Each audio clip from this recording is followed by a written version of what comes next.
You're listening to Mortification of Spin, a podcast of the Alliance of Confessing Evangelicals. We continue only with your help. Visit mortificationofspin.org to make a donation or call 1-800-488-1888. That's 800-488-1888. Welcome to the Mortification of Spin, the regular podcast of the Alliance of Confessing Evangelicals.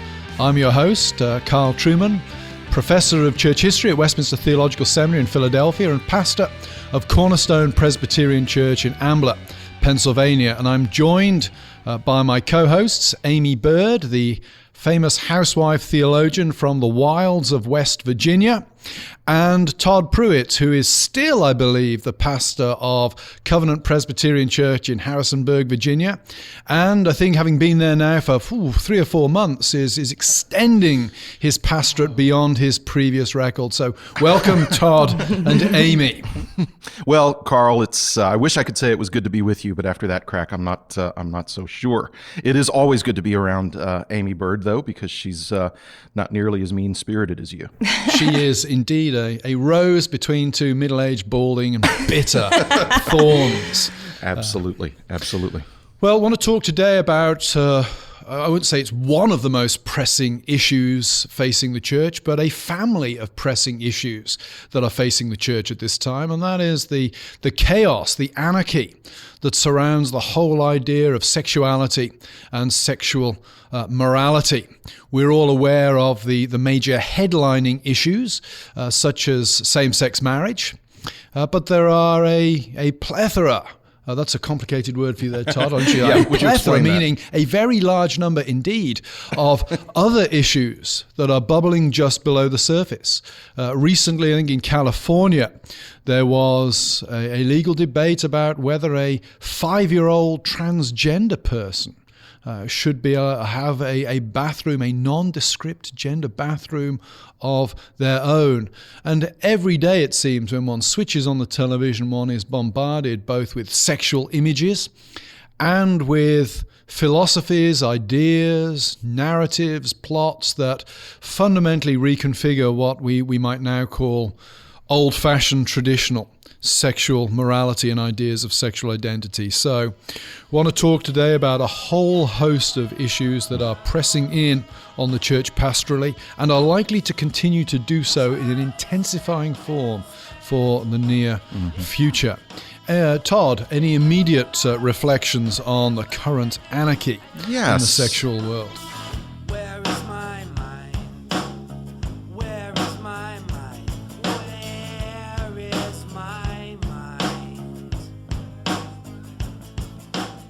Well, actually, the example you brought up, dealing with the idea of gender confusion, etc.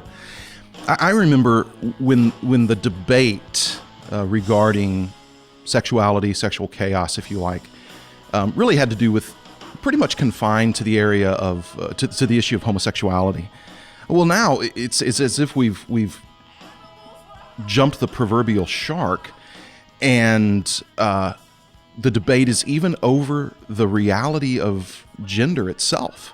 So not only, we have lost touch with reality to the extent that we're denying the very existence of gender as a reality, as an objective reality, but something rather that can change, something that can morph.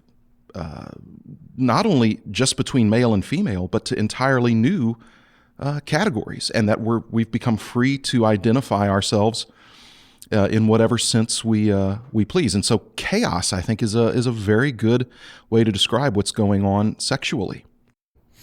Yeah, one of the interesting things about what you've just said, Todd, is that when one takes a step back from this and looks at the current situation, particularly on the issue of gender, is the whole thing is so ridiculous. Mm-hmm. It is absolutely asinine to argue that gender is a purely constructed reality. Mm-hmm. I'm thinking of the phrase one often hears when transgender people are interviewed on the television, and they'll talk about being a man or a woman trapped in a body of the opposite gender. Right. That is a very bizarre phrase to use. The idea of being trapped in one's body. What does that exactly mean? What does it mean? It seems to speak volumes about attitudes to, well, everything from external authority to biology. Right. I'm not even sure that my grandfather would have had the categories for understanding that statement. No, and I don't know that I've got the categories to understand it either. And just as you've said, because it's asinine, it flies in the face of what can clearly be known. And that's why I think at the heart of this debate over gender in our culture is ultimately an assault against the created order. I'm not saying that people cannot suffer from confusion. We live in a fallen, sinful world. Of course, people are confused about issues of sexuality and their own identity. But to take the fact that sinful people can be confused and turn it into a prescription for denying the reality of gender, I believe is an assault against God as creator, that we are made in his image, male and female.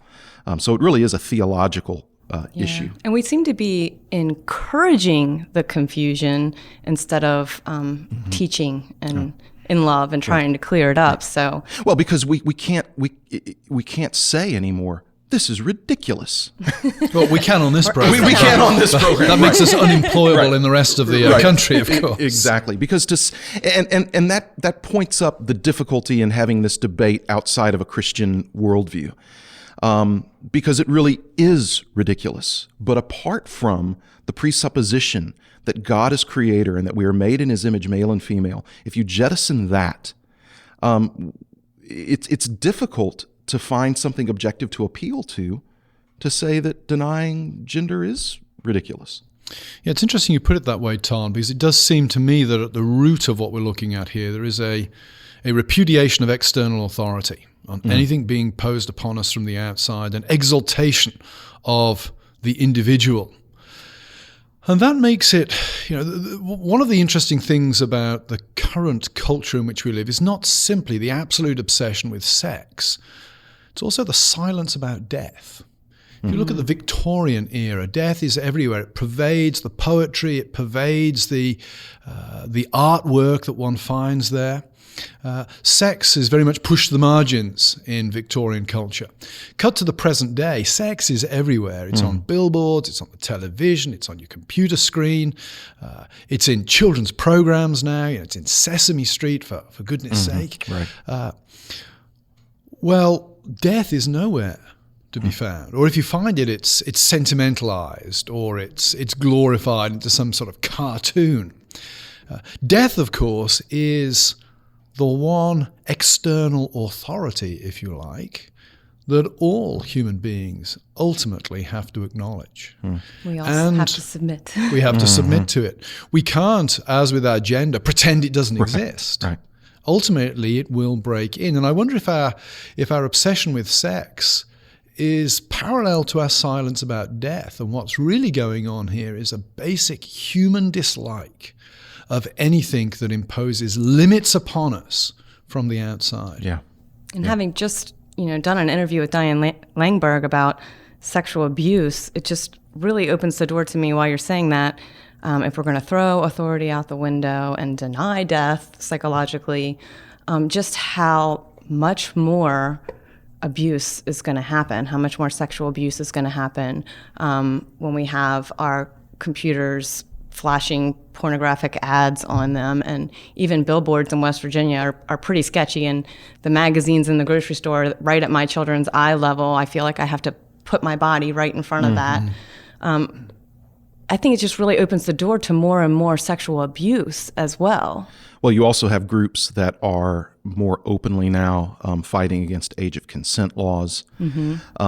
And as ridiculous as that sort of thing might sound to us, the abolishing of age of consent, again, let's remember that our current president candidated on being against gay marriage because he couldn't have been elected had he come out in favor of it. And in just a few short years, we may be at a place where a person's going to have a hard time being elected who is openly opposed to gay marriage. we're not talking about a generation. We're talking about just a handful of years. So these things tend to move quite quickly. And I can conceive of a time in our very near future where people will be openly opposing age of consent laws without much of a public response to that. Okay, so I've just thrown out the homosexual marriage issue here. Why is it, because I get this sometimes from people, why is it that oftentimes we treat homosexuality like a sort of a litmus test issue? So people, we'll talk about well, what about the other kinds of sins? It's not because we're denying other sins, but why is it that we do, I think, appeal to homosexuality as a sort of a litmus test issue to find out, kind of gauge where a person's coming from? Any thoughts on that? I think it's the most obvious attack in our current context on the difference between men and women, on the notion of external authority. To an extent, our agenda is set by the wider culture. We have to respond to the questions or the demands that are being made of us by those outside the church. And that's always been the case in church history. I do think there is a note of caution, therefore, that needs to be sounded there, that as we do that, we need to be careful that we don't allow all the terms of the debate to be set by the culture around us. I often get worried about the whole, Christian manhood thing. I mean, goodness gracious me! If anybody, if there's another book written on either idolatry or Christian manhood, I think I'm going to jump on a plane, fly to where that person lives, and beat them with it. That we can allow the obsessions of the culture to become the soul driving things, and indeed to set the agenda. So all we ever do is react and propose an equal and opposite force as being the biblical position. But having said that, homosexuality is, I think, the big issue. It's the one that is doing most to break down the differences that exist between men and women. And I will say, I agree with everything you said, Carl, which is unusual. But I will say this. I think it's important for the church to address, for instance, the issue of biblical manhood, in that we seem to be raising a generation of girly men. I'm trying to think of a way now to soften that phrase, but I can't think of one. Let's hear that, Todd. But manhood, masculinity has been treated more like a disorder to be overcome, rather than something that is unique and good that God has. So boys who act like boys in school are given medication for it, so that they'll stop acting like boys. And the church, I think, does have a responsibility to talk back against that sort of thing. I agree with you to an extent there, Todd, while we're in the middle of it's mutual affirmation. But I would say one needs to be very careful that notions of manhood are not driven by Westerns from the 1940s and 1950s, for example. That when I read some of these books produced on manhood in the United States, they strike me as very distinctively American. Well, that is manhood, Carl.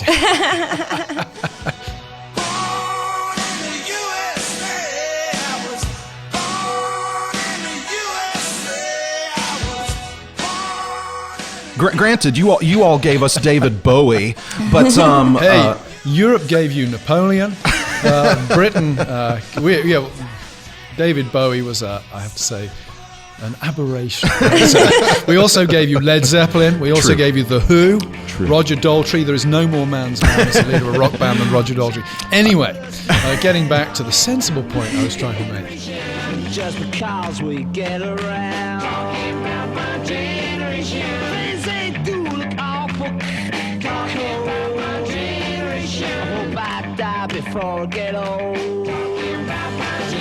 I think we do need to be careful that we don't simply allow a nostalgia for a certain kind of past to shape our understanding of manhood. I remember a few years ago, I think it was the cover of, might have been Time magazine or Newsweek. They wouldn't be able to publish it now because it would be seen as racist or homophobic, but the cover of the magazine had a picture of an Asian guy on it, and the headline was, "Is he gay or Asian?" And the point being made was American understandings of manhood just don't fly in Asia. That's not how manhood is understood. So we do need to be a bit careful that we don't allow John Wayne to be read into the pages of Scripture so that he can simply be read out of them. Because it could be Bruce Lee as well. It could be Bruce Lee Well, as well. like my brother, he's a mixed martial arts instructor, and he has his own academy, and he's very tough. He can take a lot of people on in the ring, but the thing is, he's also the most gentle man I know. And when he walks into a room, you would have no idea what he does for a living. He's also the one that's going to walk the old lady to her car. He's going to open all the doors for me, his sister, pull out the chair. So, I mean, I think that it's different for every man, obviously, but even we characterize something like someone who's a fighter and think, well, they're going to be a certain personality, a certain attitude, a certain aura when they walk in a room. And I think meekness is really a good quality in manhood. Sure. And I think in contrast to your brother, you have Carl and I, who are not very tough, but we're awfully mean. See? So, different forms. Just different ways to be a man, I think is what we're talking about there. Okay, so I want to mention this because I think it's related. Carl, I doubt you're going to think it's related. I don't know where Aimee stands because Aimee, I don't know if you all know this, but Aimee's a cage fighter. She's made quite a name for herself on the circuit out there in various fist fighting type of contexts. But I have a feeling Carl, being a European, is gonna disagree with me on this. But I see very much a connection between this sort of gender chaos and now the news that we as a country are lifting restrictions from women serving in combat roles. And here's why, Carl. I see you rolling your eyes. He's taking a deep breath. And because here's the deal. I think it is a failure of the responsibility that men have to be protective, to put our daughters in a situation where they can take on a role that I do not believe God designed them to take on, where the kinds of horrors that would be inflicted upon them in combat should be naturally responded to by men to protect, not to put them forward into combat. And I think it's related to the breakdown of the divine categories, the divinely given categories of gender distinction. Well, as they say, you can take the boy out of the Southern Baptist Convention, but you can't take the Southern Baptist Convention out of the boy. Okay, Todd, question response then. Should I be disciplining people in my church who think that women should be in combat in the military? If I had a woman in my church who was a combatant in the Iraq war, should I be disciplining her for having sinned? I don't know that would be the right response, although you've just said it's a sin for women to serve in the military and combat zone. No, listen, I said that we should not be doing it. And yes, I think it is a sin so it should be disciplined for a country to put its daughters into combat. However, I can understand a category. I mean, if that's going to be the position of our nation, then we are going to have women who will be put in combat, not because they're dying to get into combat, but because if you're a woman in the military, now part of your responsibility is potentially going to be to take up arms and fight. That is, I believe, a sin of our elected officials. You think these women who sign up then to join the army probably didn't make the connection between the army and combat and would therefore be surprised when they were drafted to areas of combat? Absolutely, because we've had restrictions against women serving in combat roles. So if I have a woman in my congregation who says to me, I'm in the army and I went into the army because I wanted to fight in a combat zone, should I discipline her? I would say you begin by instructing her. What happens if I have a woman in my congregation who comes to me and says, I've committed adultery? Should I begin by instructing her? Well, I think part of the discipline process is instruction, for sure. And I want our listeners to make sure that they are not dazzled by Carl's accent at this point. If you think for some reason he's winning this debate, it's only because of his accent. It's like being dazzled with stage lights.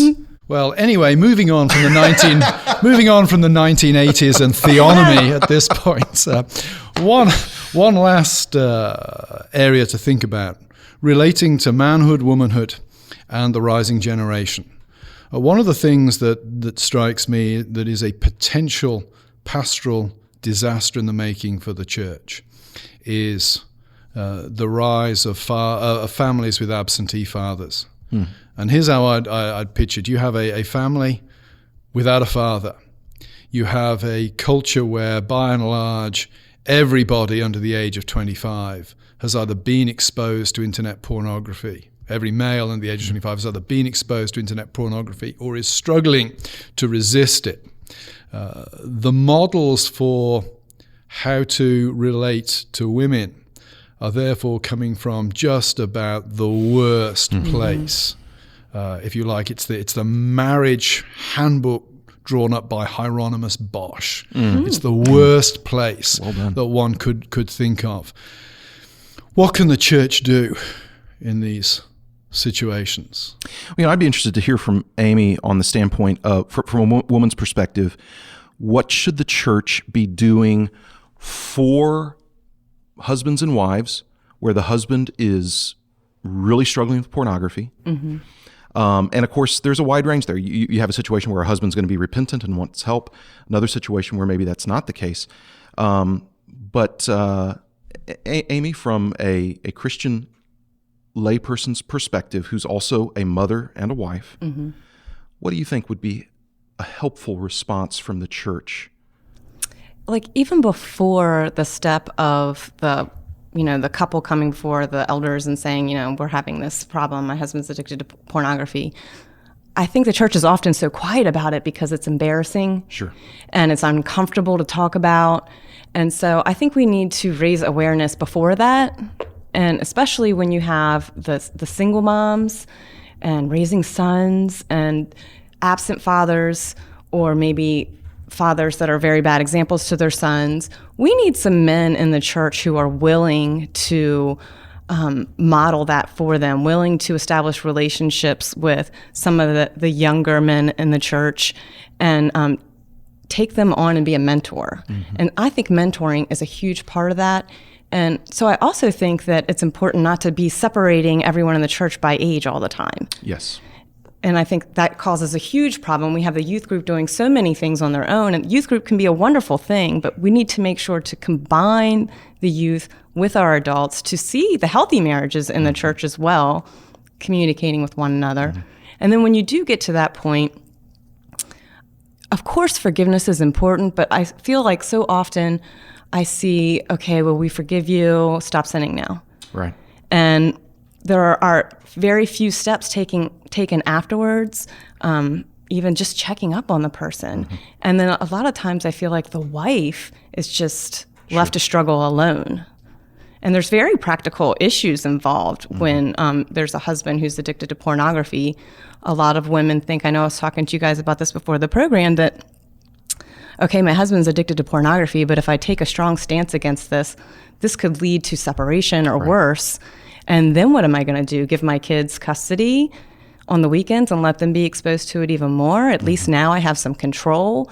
So we need some good resources to use, and we need to prepare ahead of time how we're going to react to these situations. And the church needs to treat it as a sin that is serious. Yes. Because, again, I think what a lot of people might have a difficult time trying to relate to is how it must feel for the wife, the kind of betrayal that must feel like.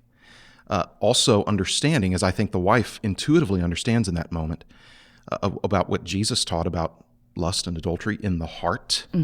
It certainly is going to feel like there's been at least a measure of adultery going on to the wife. Right. And absolutely. And we have Jesus to appeal to say that she ought to feel that way. Well, and then she feels low at that point too. And so that's something you really have to minister to, is to her own femininity, her own ability to excite her husband. Right. And how do we stop the perpetuating of this to our sons who have the kind of access to pornography that we couldn't have even imagined when I was a teenager. Mm-hmm. Could not have even imagined the kind of quick, easy access. Honestly, I despair at times, wondering if it's just too late. I know. I just in the grocery store. This has been a while. I remember there was a Sports Illustrated issue, the bathing suit issue of all the supermodels, and there they were right in the front, and it was very inappropriate. And I was there with my children, and it was right at their eye level. And it wasn't in the magazine section, it was in the checkout section. Well, I took my kids and I marched over to the manager and I said, this is the situation. I think this is unacceptable. Here's my children. Do you want to look at them right now and tell them why you have this magazine That's here? Great. And he apologized. He said it should have been in the magazine section of Martin's grocery store. Yeah, exactly. Why is that even in there? Mm-hmm. But, I think we need to, even outside of the church, take that stand, let our kids take that stand. And I know, there's plenty of times, though, where I'm like, there's the billboard we just passed again for liposuction. Right. And there's a woman's stomach that my child can see, right. So and I'm more concerned about my daughters there because it's saying this is what a stomach should look like. Right. And you get surgery if it doesn't. Right. I want to mention a book briefly just before Todd wraps us up, something I've been reading recently that I found very helpful. It's not actually a distinctively Christian book, but it is a collection of essays on the way pornography is affecting both psychology and culture today. It's entitled The Social Costs of Pornography, a collection of papers edited by James R. Stoner Jr. and Donna M. Hughes. Very, very good book. I would recommend that all pastors, anybody dealing with somebody struggling with pornography, should get hold of this book and read it, because it will deepen your understanding of all of the issues that surround pornography, not just the obvious sexual and lust kind of issues. Yeah. That's good. And I would also recommend a book called Wired for Intimacy, How Pornography Hijacks the Male Brain. It is written by a Christian. There's a Christian worldview at work there, but obviously gets into the science of the brain and shows, I think, quite convincingly how pornography is addictive, what it does to the brain. And also, again, speaks to the issue of how God has designed us to work in the first place. So, hope that has been helpful for you. Again, this has been Mortification of Spin. You can check out our website, mortificationofspin.org, a casual conversation about things that count. And we hope that this has been helpful to you. If nothing else, you now know that Carl Trueman thinks it makes sense to strap a rifle on daughters and send them to a battlefield. I think that was the bottom line as long as they can shoot straight. As long as they can as long as they can do 3 pull-ups, right? And they have to be able to do more pull-ups than Todd. And I think after Aimee describing her situation at the supermarket, I might have to moderate my view on women in combat. It might be okay now. So we're already in combat. Exactly. So thank you for listening to Mortification of Spin. Talk to you next time. This has been Mortification of Spin, a podcast of the Alliance of Confessing Evangelicals. And we'd like to give you a free resource. Visit our website, mortificationofspin.org, to find a link to the download. Mortification of Spin is a production of the Alliance of Confessing Evangelicals. Alliance ministries include Reformation21.org, Every Last Word with Philip Ryken, and events held from Florida to Sacramento. To learn more about the Alliance, visit alliancenet.org or call 800-488-1888. We can only continue to bring you Mortification of Spin with your support. To make a donation, please visit mortificationofspin.org or call 800-488-1888. Please listen again, and don't forget your free download.